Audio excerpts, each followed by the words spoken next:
جب حضور سرور عالم صلی اللہ علیہ وسلم نے وصال ظاہری فرمایا تو صحابہ کرام پر قیامت قائم ہو گئی، زندگیاں اجڑ گئیں، غم مصطفیٰ صلی اللہ علیہ وسلم میں لوگ بے قرار ہو گئے۔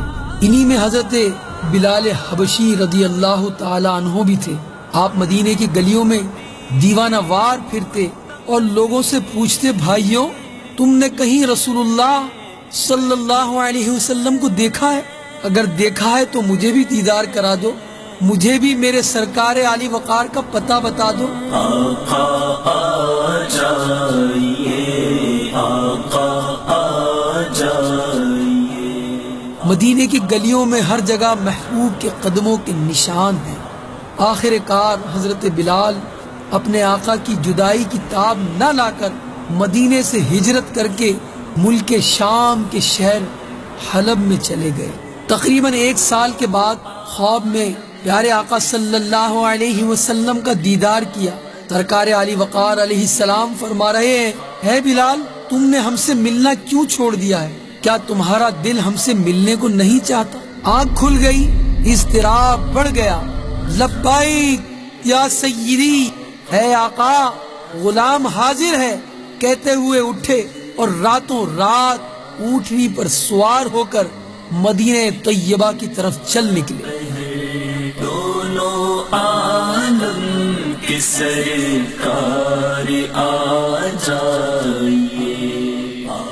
رات دن برابر سفر کرتے رہے، آخر کار مرکز عشاق دیار مدینہ کی نورانی اور پرکیف فضاؤں میں داخل ہو گئے۔ مدینے میں داخل ہوتے ہی دل کی دنیا زیر و زبر ہو گئی۔ سیدھے مسجد نبوی میں پہنچے اور سرکار علی وقار کو تلاش کیا، مگر سرکار ذی وقار علیہ السلام نظر نہ آئے۔ پھر حجروں میں تلاش کیا، وہاں بھی پیارے آقا علیہ السلام انہیں نہ ملے۔ بے قرار ہو کر مزار پر انوار پر حاضر ہو گئے اور روتے روتے عرض کرنے لگے، کہاں ہو یا رسول اللہ، کہاں ہو یا رسول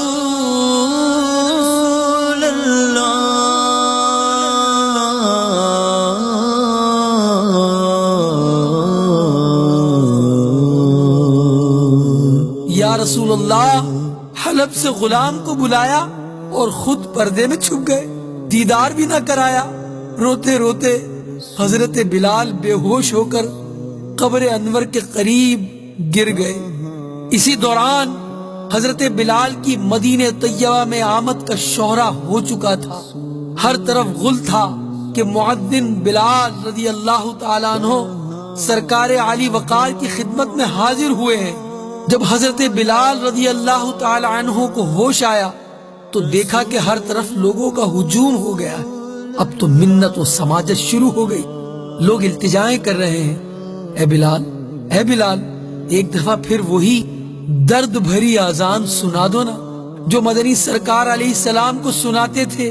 حضرت بلال ہاتھ جوڑ جوڑ کر سب سے معاذرت طلب کر رہے ہیں، بھائیوں یہ بات میری طاقت سے باہر ہے، کیونکہ میں جب حضور اکرم صلی اللہ علیہ وسلم کی حیات ظاہری میں اذان کہا کرتا اور جس وقت میں اشہد ان محمد رسول اللہ کہا کرتا تو پیارے سرکار علیہ السلام کا آنکھوں سے دیدار کر لیا کرتا تھا۔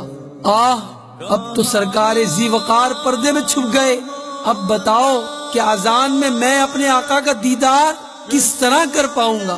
مہربانی فرما کر مجھے اس خدمت سے معاف کر دو، مجھ میں برداشت قوت نہیں۔ ہر چند لوگوں نے اصرار کیا مگر حضرت بلال نے انکار ہی کیا۔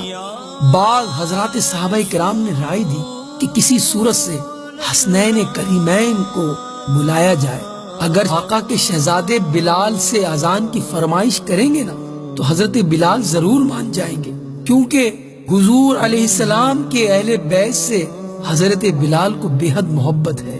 چنانچہ یہ رائے پسند آئی۔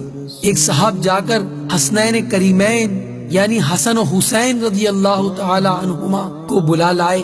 آتے ہی حضرت حسین نے حضرت بلال کا ہاتھ پکڑ لیا اور فرمایا اے بلال آج ہمیں وہی اذان سنا دو نا جو ہمارے نانا جان کو سنایا کرتے تھے۔ حضرت بلال نے پیارے حضرت حسین کو گود میں اٹھا لیا اور پھر کہا تم میرے پیارے محبوب کے کلیجے کے ٹکڑے ہو، مصطفیٰ کریم صلی اللہ علیہ وسلم کے باغ کے پھول ہو، جو کچھ تم کہو گے وہی ہوگا۔ شہزادے اگر میں نے انکار کر دیا، کہیں تم روٹھ گئے تو مزار میں سرکار علیہ السلام بھی رنجیدہ ہو جائیں گے۔ اب حضرت بلال نے اذان شروع کر دی۔ اللہ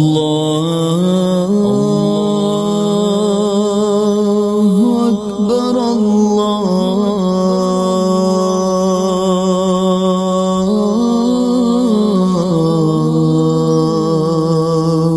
اکبر۔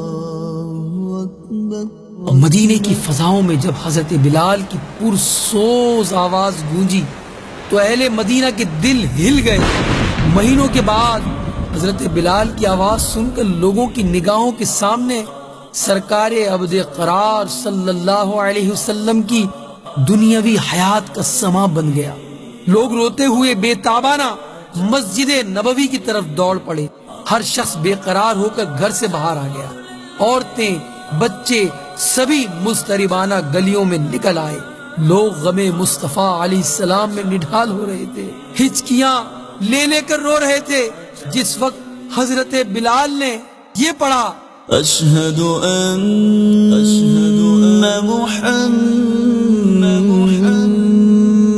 محمد رسول اللہ،